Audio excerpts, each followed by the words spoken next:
En nuestras emisoras, de nuestro circuito, transmitimos a través de mundour.com y de nuestras aplicaciones en video. Mire, tenemos suficientes titulares internacionales para abordar la situación en Irán, producto de este ataque a los Estados Unidos a 3 facilidades, 3 instalaciones nucleares.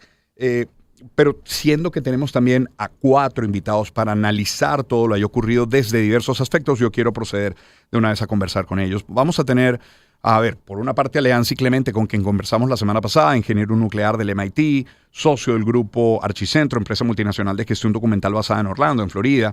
Tendremos también a Alexei Chévez, especialista en seguridad y Fuerzas Armadas. Tendremos al profesor Luis Fleischman, profesor de sociología del Palm Beach State College y copresidente del Palm Beach Center for Democracy. Y luego tendremos incluso a Osvaldo Felizola del IESA, es coordinador y profesor del Centro Internacional de Energía y Ambiente del IESA. Bueno, para revisar primero el impacto de lo ocurrido, el alcance de lo ocurrido y luego las implicaciones que pueda tener en aristas tan diversas como las que acabo de mencionar. Porque, a fin de cuentas, si resumimos todos los titulares que teníamos para hoy, deberíamos decir, sí, ocurrió, finalmente ocurrió. Estados Unidos se sumó de forma activa al conflicto entre Israel e Irán. El sábado en la noche, el presidente Trump anunciaba a través de redes sociales que habían atacado instalaciones nucleares iraníes. Fordow, Natanz, Isfahan. Se supo que utilizaron bombarderos B-2, bombas antibúnker, misiles Tomahawk lanzados desde diversas zonas. Las reacciones del mundo no se han hecho esperar. Continúan. De hecho, en este momento me permito compartir algunos titulares de último minuto, como estos. Canciller iraní llega a Moscú para consultas de gran importancia. Esa es una cita textual. Israel ataca objetivos militares en Teherán. Nuevo ataque aéreo contra planta nuclear subterránea de Fordo en Irán. Irán que avanza para suspender su colaboración con el Organismo Internacional de la Energía Atómica. La Unión Europea, por su parte, dice cierre del estrecho de Hormuz sería extremadamente peligroso, y es una cita textual. E Israel que ataca la sede de la Guardia Revolucionaria en Teherán. Eso es de último minuto y reacciones como estas continúan ocurriendo. El Papa León XIV ha fijado posición, ha pedido moderación. Hay otros que rechazan la acción de los Estados Unidos, otros la aplauden como que Trump estaría evitando la Tercera Guerra Mundial. Es tanto y tan complejo que por eso nos vamos a hacer de nuestros 4 invitados. Quisiera primero presentar a Leancy Clemente, ingeniero nuclear del MIT. Leancy, muy buen día. ¿Cómo está, ingeniero? ¿Cómo le va? Hola, Ramón. Bueno, por aquí de nuevo, ¿no? Sí, y mire, y lamento haberlo tenido que llamar tan pronto, y ojalá no tengamos que llamarle con la frecuencia con la que lo estamos haciendo, pero mire, como le decía en la introducción, se dice Trump destruyó 3 plantas, Irán dice que no fue nada. Que las bombas podían destruir 18 metros de hormigón. Irán dice que había movido el material, que allí estaba. Hasta el jefe del Organismo Internacional de la Energía Atómica, el señor Grossi, ha señalado que no se puede descartar que haya daños significativos en Fordo. Que no se pueda descartar no significa que haya ocurrido. ¿Alguien en este momento, ingeniero, puede tener certezas de la efectividad del ataque? ¿Cómo confirmar una información así? Bueno, mira, independientemente de la efectividad de ese ataque, hay que tener en cuenta varios factores. Uno, el factor humano. El factor humano. Yo tuve en mi época, cuando yo estaba estudiando en el MIT, la segunda población étnica más grande que había después de los estadounidenses, estoy hablando del Departamento de Energía Nuclear de la MIT, eran los iraníes. ¿Okay? Ellos, Shah de Irán firmó un acuerdo con el MIT, unos cuantos millones de dólares, y ahí se formaron grandes recursos. Con esto lo que quiero decirte, Irán tiene recursos humanos en el área nuclear bastante bien preparados, lo cual esos bombardeos no van a disminuir, de manera que ellos podrán rehacer todas esas instalaciones de nuevo en cualquier momento. Es decir, que coincidía con el canciller iraní. Dice, nuestro programa nuclear no puede destruirse mediante bombardeos. Entonces, uno podría pensar que se retrasa el avance, pero que no se limita definitivamente. Definitivamente. Ahí todo va a depender de la definición política que hagan los ayatolás. Claro. La gente que está en el gobierno. Si ellos deciden continuar con ese programa, ellos van a continuar con ese programa porque tienen los recursos humanos, tienen dinero, tienen cómo hacerlo y tienen la experiencia. Entonces, esta vez lo van a hacer.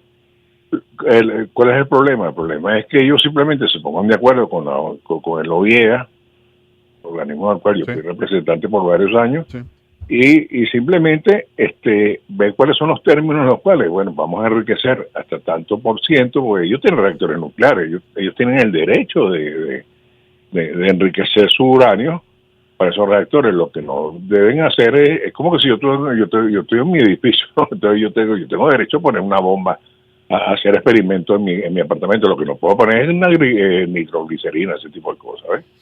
Ingeniero, ¿qué había en esas 3 instalaciones atacadas? En alguna efectivamente se sabe que se enriquecía uranio, en alguna efectivamente había ya armas nucleares elaboradas, y con esto le pregunto, y luego de los ataques, ¿hay peligro radiactivo en la zona? ¿En qué radio se puede esparcir por el aire, por el agua? Cuéntenos, por favor. Sí, el uranio se enriquece en forma gaseosa. Uh-huh. ¿Por qué en forma gaseosa? Porque es la forma más fácil de poderlo hacer una separación isotópica, ¿no? O sea, uh-huh, en forma sólida o en forma líquida no es posible hacer esa separación. Entonces eso es un gas que está ahí, que se llama hexafluoruro de uranio. Uh-huh. Al haber bombardeado eso, ese gas se debe haber volado por algún lado. Uh-huh.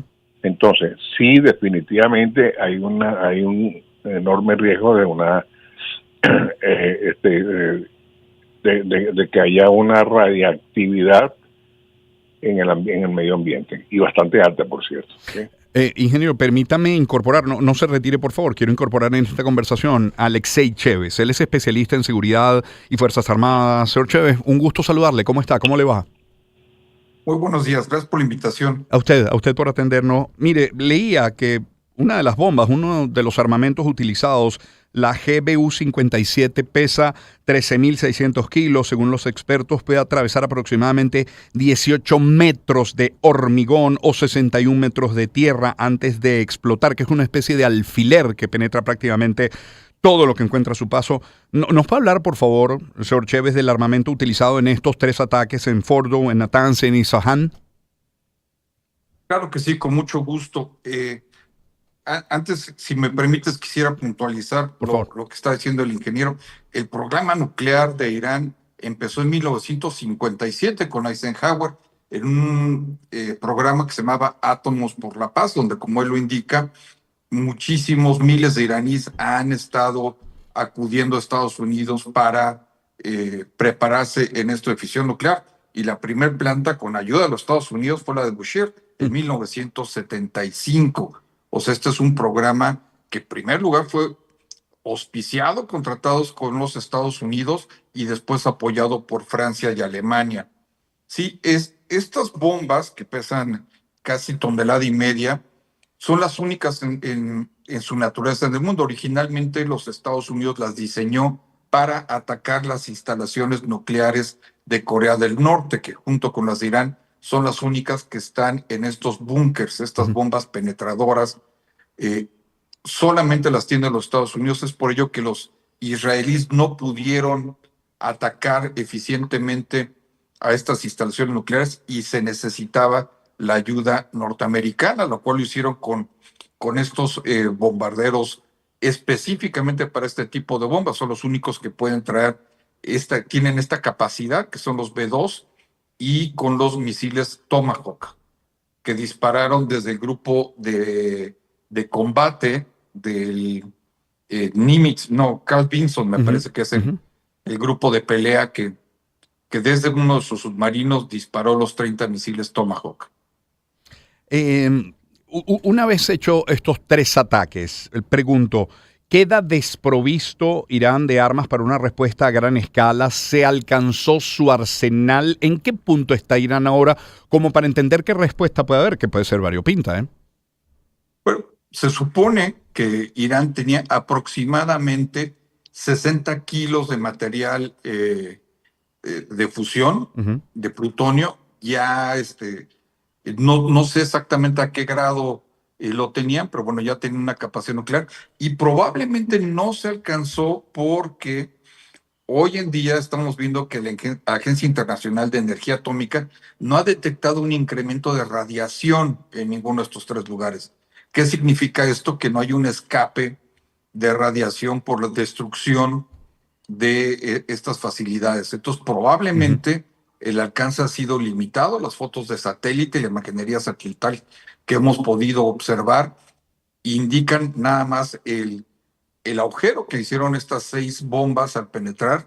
Sin embargo, van a tardar tal vez meses en poder evaluar si efectivamente destruyeron estas facilidades. Hay otros rumores que indican que los iraníes ya habían trasladado estos 60 kilos a otro lugar secreto.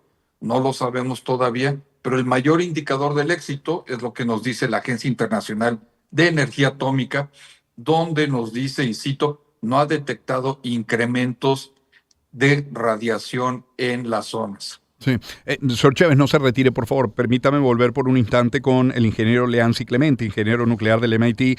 Ingeniero, ¿qué precedentes sienta un ataque como este para otros países con programas nucleares en desarrollo? Quizás volviendo incluso a la conversación que teníamos el pasado día viernes. Y voy más allá. Un ataque como este, más allá del debate interno en los Estados Unidos, que si está el artículo 2 de la sección 2 que le permite al presidente de los Estados Unidos, sin pasar por el Congreso, tener un tipo de iniciativa como esta, pero más allá del debate interno en Estados Unidos, ¿viola este ataque normas internacionales como precisamente el propio tratado de no proliferación de armas? Lo que pasa es que Irán está violando precisamente el acuerdo que firmaron en el año 2015, en el cual se le daba al Organismo Internacional de Energía Atómica, a sus fiscales, inclusive yo fui fiscal del organismo internacional para hacer inspecciones en instalaciones nucleares. Mira, el OIEA funciona como un CENIAT. Ok. Cuando CENIAT llega a tu negocio, tú tienes que abrirle todos los documentos, todas las computadoras para que hagan una inspección. Entonces, en el caso de Irán, ellos le decían, esta instalación sí, esta instalación no, y cuando se despertó la sospecha, ¿no? Yo creo, por supuesto, que si Irán tenía las intenciones de hacer una bomba nuclear, no iba a dejar que le inspeccionaran los inventarios que tenían de uranio enriquecido. Claro. Eso por un lado. Por otro lado, ese uranio, una vez que está en forma gaseosa, que se enriquece, se convierte después en un material sólido, y luego ahí es donde se coloca en las bombas nucleares. Para una bomba nuclear se necesitan 13 kilos de uranio enriquecido al 90%. Ese uranio se divide en 2 partes y esas 2 partes se colocan una frente a la otra, y luego se crea lo que se llama la masa crítica, y ahí es donde viene la bomba nuclear. Ese proceso ellos no lo hacen en esas instalaciones, se hacen en otras instalaciones. Entiendo. Ingeniero, gracias por habernos acompañado esta mañana. Muy amable, siempre. Bueno, siempre a tu orden. Es el ingeniero Leancy Clemente. Me quedo con Alexei Chévez y vamos a incorporar un poco más adelante en esta misma conversación al profesor Luis Fleischmann, pero Alexei Chévez es especialista en seguridad de Fuerzas Armadas. Está pensando yo, cuando preparaba esta conversación, señor Chévez, las capacidades logísticas y tecnológicas, lo que se puso al servicio de esta operación el fin de semana. Nada más pensar en el vuelo desde Estados Unidos de los B-2, que entiendo que son unas 36 horas de vuelo de ida y vuelta, que hayan pasado desapercibidos, que haya penetrado tan profundo en el territorio iraní. ¿De qué estamos hablando acá? Bueno, estos son bombardeos de largo alcance, son bombardeos que tienen la capacidad para reabastecerse de combustible en el aire, y sobre todo algo muy importante, es un bombardero que lleva 2 tripulaciones permanentemente en este tipo de misiones. Esta es la segunda más larga que han realizado este tipo de bombardeos, pero previamente a esto se hizo un ejercicio de engaño, donde muchos bombarderos partieron desde su base en los Estados Unidos con dirección a Diego de García. Diego de García es una base estratégica que tienen los Estados Unidos cerca de Guam. Estos bombarderos, junto con los aviones que les reabastecían de combustible, salieron con el transponder. El transponder es una señal que emiten todos los aviones prendido. Sin embargo, hoy sabemos que 7 de esos bombarderos se desviaron y que no llevaban el transponder encendido para atacar estas 3 instalaciones nucleares. Esto fue en sí la operación Midnight Hammer, ¿no? Sí. Los B-2 que llegaron además son bombarderos stealth, tienen capacidades para que no sean detectados por el radar. Y también hay que recordar que el Estado de Israel ya había mermado las capacidades de radar y de misiles hasta en 2/3 del gobierno iraní. Entonces, esto les permitió a estos B-2 poder ingresar al espacio aéreo iraní, 1, sin ser detectados y 2, sin ser atacados. Una última pregunta, señor Chévez, y para no abusar de su tiempo, pero si usted tuviera que calificar este ataque del fin de semana, ¿lo calificaría como un ataque preventivo, como un ataque disuasivo, como directamente ya ofensivo? ¿Cómo calificarlo? Dentro de la teoría de la guerra definitivamente sí entra como un ataque preventivo, no disuasivo, es preventivo completamente. Están intentando evitar que suceda lo mismo que ha pasado con Corea, que tiene hoy aparentemente 5 ojivas nucleares. Pero bueno, qué tan eficiente sea, ya lo habíamos comentado en la parte anterior. No hay incrementos de radiación, no sabemos entonces si este uranio ha sido destruido o qué capacidades han sido eliminadas de este programa iraní, que como lo hemos comentado, data desde 1974 el programa nuclear iraní. Y otra de las cosas importantes es, Dmitry Medvedev acaba de declarar que varios países estarían dispuestos a proporcionarles armas nucleares a Irán mientras ellos reponen sus capacidades hoy en día inexistentes al menos. Sí. Se está estimando que se ha retrasado el programa nuclear iraní en al menos 5 años. Eso es. Señor Chévez, muchísimas gracias por su tiempo esta mañana. Ha sido muy gentil, ¿eh? Un gusto. Igualmente, Alexei Chévez es especialista en seguridad y Fuerzas Armadas. Incorporamos en esta conversación al profesor Luis Fleischman, profesor de sociología del Palm Beach State College y copresidente del Palm Beach Center for Democracy. Profesor Fleischman, siempre un gusto saludarle. ¿Cómo está? Un placer estar aquí contigo, Román, disfrutando de las excelentes exposiciones que escuché anteriormente. Ahora fíjese usted, profesor Fleischman, Estados Unidos dice no estamos en guerra contra Irán, no deseamos el cambio del actual régimen, solo queremos acabar con su programa nuclear. Lo primero que le pregunto es si eso es cierto y lo segundo si lo lograron. Yo creo que no es cierto, pero no porque dude, no porque necesariamente, porque pienso que tiene una lógica el eliminar al régimen, por lo mismo que dijo el ingeniero nuclear anteriormente. O sea,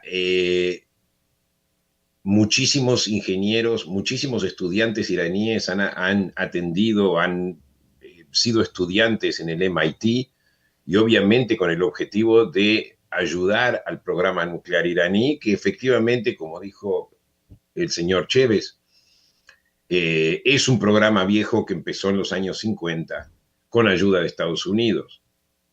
Pero que hayan dejado entrar más estudiantes iraníes, eso realmente habla de la inocencia por parte de... Significa que si el régimen continúa en Irán, lo más probable es que vuelvan a reanudar el programa nuclear. Y como se dijo anteriormente, se habla de que hay una posibilidad de que Irán esté reteniendo 450 kilos de uranio enriquecido. Y segundo, el hecho de que, como dijeron también anteriormente, el hecho de que muchos de los ingenieros nucleares y los científicos nucleares hayan sido eliminados, no quiere decir que no haya una reserva de ingenieros nucleares. Por eso yo creo que lo que escucho esta mañana es que Israel sigue bombardeando la instalación en Fordo, porque obviamente también en Israel se estima de que el daño, si bien fue significativo, no fue lo suficientemente significativo. Profesor Fleischman, fíjese usted, uno podría pensar, inferir que habrá consecuencias, que habrá una respuesta de parte de Irán. De hecho, dice, no me voy a sentar a negociar hasta tanto efectivamente responda a este ataque original.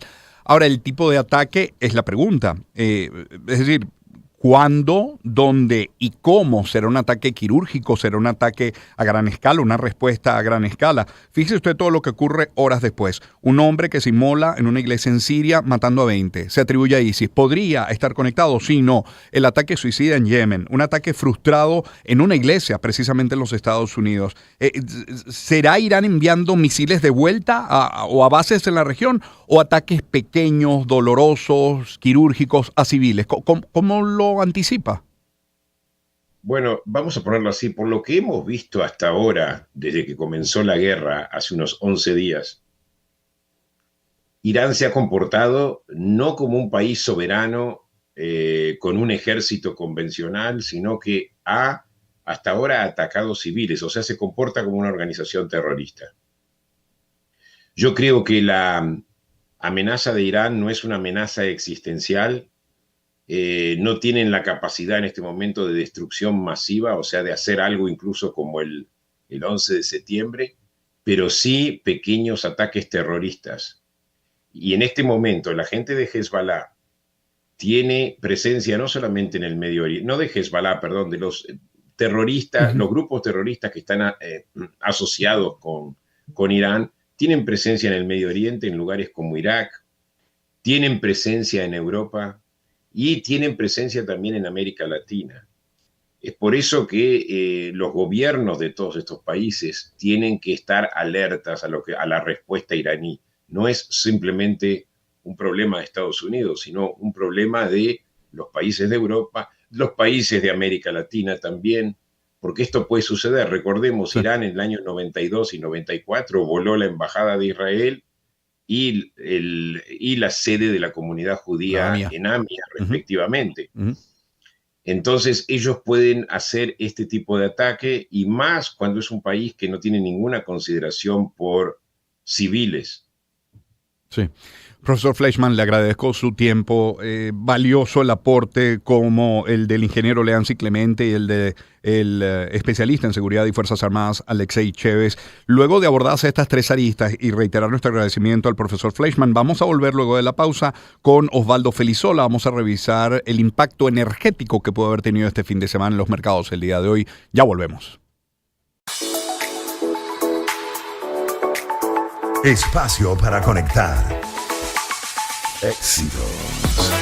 Caracas, El Vigía, Guarenas, Guatire, Maturín, Táchira, Mérida, Barquisimeto, Margarita, Puerto La Cruz, Puerto Ordaz, Maracaibo, Maracay. Éxitos. Sonidos en primera fila.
esta hora sobre los ataques de Estados Unidos a 3 facilidades, 3 instalaciones nucleares iraníes. Permítame antes compartir algunos mensajes publicitarios, así le daremos la bienvenida a nuestro último invitado por esta hora. Antes de hablarles de MAPFRE, confianza es sinónimo de contar con el apoyo de una empresa global. MAPFRE es una empresa con respaldo internacional que tiene 82 años en el mercado asegurador venezolano, brindándole a sus clientes el respaldo de estar presentes cuando más lo necesitan. Eso es confianza, es lo que MAPFRE ofrece. Múltiples alternativas en planes y productos de protección que se adaptan a cada necesidad de los asegurados. Consulta con tu asesor de seguros o contáctalos en todas las redes sociales como @MAPFRE-VE. MAPFRE, 82 años cuidando lo que te importa. Publicidad autorizada por la Superintendencia de la Actividad Aseguradora.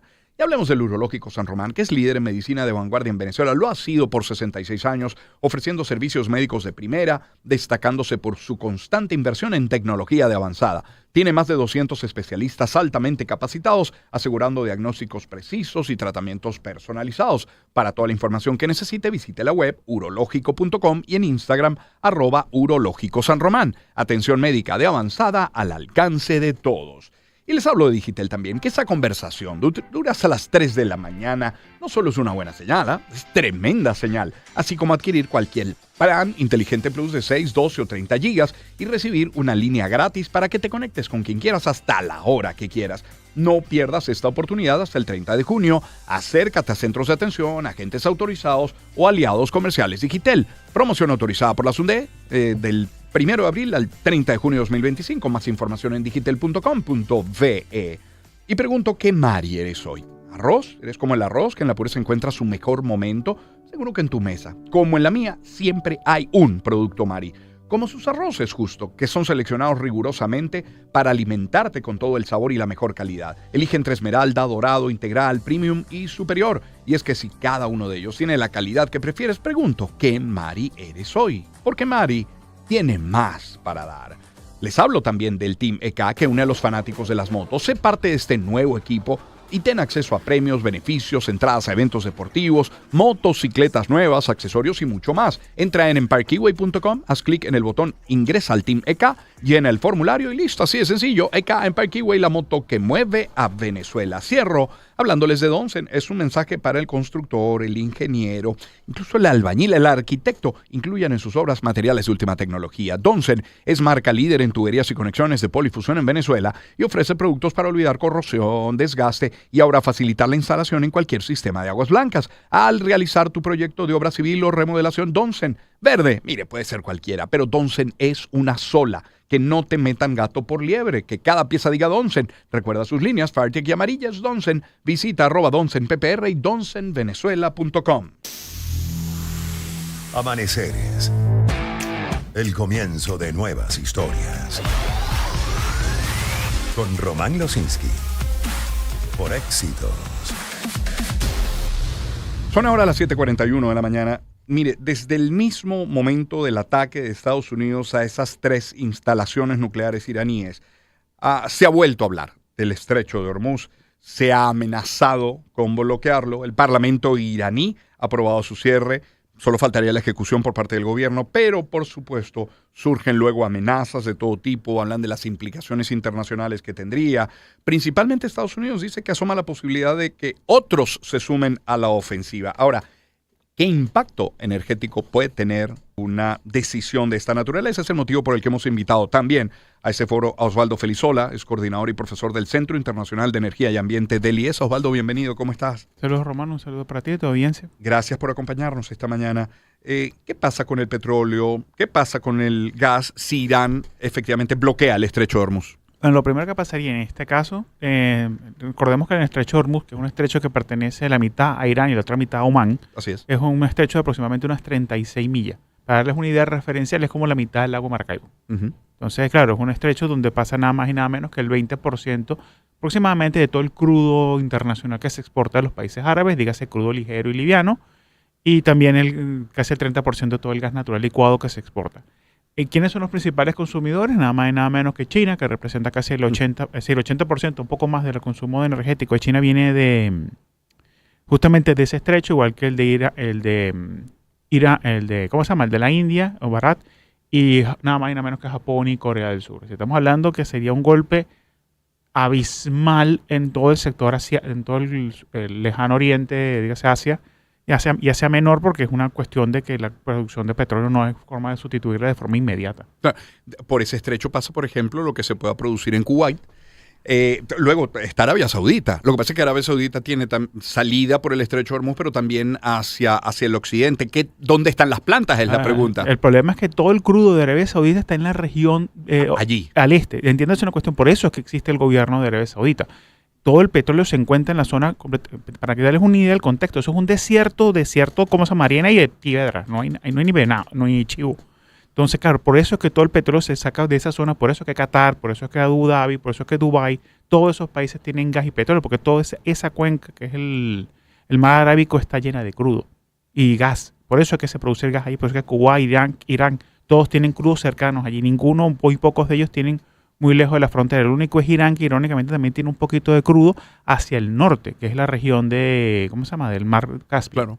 Ahora, desde mi mayor ingenuidad y desconocimiento, ¿no ha tenido en todos estos años la oportunidad, la posibilidad Arabia Saudita de construir un oleoducto que lleve ese crudo hasta la otra ribera? Hacia el Mar Rojo. En ese caso sí lo han intentado hacer. De hecho, ya existe uno, lo que pasa es que es muy pequeño para la producción de Arabia Saudita. Recordemos que tienen capacidad para producir más de 10 millones de barriles y a menos de 500.000 barriles se puede mover a través de ese tubo. ¿Qué es lo que pasa? Esa es la zona civilizada, urbanizada de Arabia Saudita, que de paso tiene un tema religioso importante porque está nada más y nada menos que la Meca. La Meca. Entonces, una cuestión, déjame lanzar un tubo justamente en el territorio más sagrado para los amigos musulmanes. No, pues, entonces se han visto fuertemente condicionados a tener que explotar esa área. De hecho, una de las cosas que ha hecho la Casa Saudita es que justamente fomentar la construcción de viviendas y toda una infraestructura en la región oriental de Arabia Saudita para poder poblarla, para poder mejorar las condiciones y buscar opciones de traer crudo. Osvaldo, la semana pasada conversamos y te decía yo que había leído declaraciones del vicepresidente iraquí y decía que el petróleo perfectamente podía subir hasta los 200, incluso los $300 por barril. ¿Es que estaba anticipando esta posibilidad, la del cierre del estrecho? Evidentemente tiene mucha mejor información de la que manejábamos, ¿no? Todos los demás, o probablemente, bueno, inclusive hasta mejor visión, ¿no? O sea, también puede ser. Imagino que con la experiencia en ese territorio se ve que la situación puede escalar a estos niveles. De momento, la situación ahorita, vemos el barril de petróleo que está alrededor de los $75 el barril para el caso del crudo de West Texas International, el $77 para el crudo Brent. Pareciera darnos a entender que el mercado no espera que se cierre el estrecho de Hormuz, o si se cierra será solamente la parte iraní, no la parte de Omán. O sea, no se espera que el gobierno de Teherán bloquee completamente el canal. Entendamos que también en este momento hay 2 portaaviones norteamericanos dentro del mar Arábico, 2 en el Mediterráneo, 2 en el Mar Rojo y 2 en el Índico. Así estamos hablando que prácticamente toda esa región está como que en caso de situación le estaría dando una luz verde al gobierno de Estados Unidos a tomar alguna decisión si la llegase a tomar. Por eso es que parecía que el mercado está consciente de eso. Uno de los temas que no pasó el fin de semana o pasó de una forma muy inadvertida fue una posición de China. Es decir, ¿cuál es la posición que toma el partido chino con respecto a esta situación que se está presentando en Irán?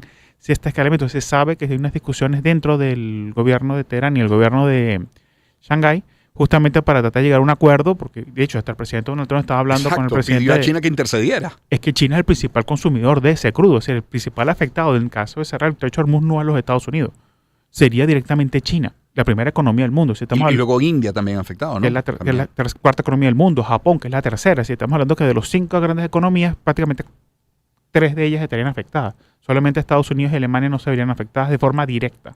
Pueden hacer estas conversaciones bilaterales o multilaterales mucho más de lo que puede hacer, por ejemplo, la OPEP. Por supuesto que sí. De hecho, la OPEP está ahorita en una posición básicamente que, aumentar producción lo más posible. De hecho, ayer se veían los esquemas de los barcos que estaban atravesando, era tratar de pasar lo más rápido posible por el estrecho. Para darles una idea, se está tratando de hacer en caso de que la situación escalara y evidentemente hay una cantidad de crudo que está circulando ahorita por el Océano Índico, ya básicamente preparándose para la situación. Entonces, ahorita la OPEP la posición que tiene es que no debe producir la mayor cantidad de crudo, esperar que la situación no escale más allá de lo que está ahorita, por lo menos, y si escala en el territorio político, más no en el territorio petrolero energético. Porque además, Osvaldo, si aumentan los precios del petróleo, porque la demanda se mantiene, pero la oferta cae, ¿qué suele decir la OPEP? Aumentemos la producción para tratar de contener esa subida. ¿Quiénes pueden aumentar la producción? Arabia Saudita. ¿Por dónde pasa el petróleo? Por el estrecho de Hormuz. Qué situación tan compleja, ¿no? Exactamente. Entonces aquí, claro, entendamos que no es la primera vez que pasa esto en el Medio Oriente. Ya han tenido conflictos, de hecho, todos los años. Y Venezuela siempre ha sido uno de los que más ha ganado cuando pasan estas situaciones, porque el crudo venezolano evidentemente podría aumentar producción hasta los más altos niveles. También entendamos que la OPEP ya no representa lo que representaba, por ejemplo, en los 60 y 70, que era casi el 60% de todo el crudo del mundo. Ahorita representamos un poquito más del 20%. ¿Eso podría de alguna manera facilitar licencias, concesiones, extensiones de licencias a Venezuela para seguir operando? ¿Para que Chevron, por ejemplo, siga operando? Uno esperaría que sí. En cierta medida, por esta situación, el gobierno de los Estados Unidos, en la Casa Blanca específicamente, debería de facilitar el tema de las licencias para aumentar la producción de crudo y evitar una escalada de los precios del petróleo. Específicamente porque, como les decía, Estados Unidos tiene el tema de que a pesar del hecho que es un gran productor de crudo, también es un gran consumidor de crudo. El tema está que dentro de los Estados Unidos, que ahorita es el principal productor de crudo del mundo, los estados rojos, dígase Texas, Oklahoma, son los estados que dependen más del petróleo. Entonces una subida del precio del petróleo para ellos es maravilloso. Mientras que los estados azules, dígase California y Nueva York, serían los más afectados. Entonces aquí viene el tema político interno de qué es lo que está pasando dentro de la política norteamericana. Y con respecto al caso venezolano, bueno, si el estrecho se cerrase, ya China no podría comprarle más a este crudo iranío, no sería obligada en cierta medida a tener que comprar crudo venezolano, por lo que las tasas de descuento con las cuales se compra el crudo venezolano evidentemente prácticamente desaparecerían. Claro, se podría vender a precio internacional, prácticamente a precio internacional. De hecho, muy probablemente por encima incluso de las cuotas, porque la desesperación de China, entendamos que China está haciendo una inversión importante en energías renovables, pero todavía su materia energética depende mucho del petróleo y del gas. Es increíble cómo van de la mano, pero a la vez en líneas paralelas la economía y la geopolítica, ¿no? Porque sí, se generan fricciones en esa zona, fricciones en el planeta, pero la verdad es que también obliga a alianzas.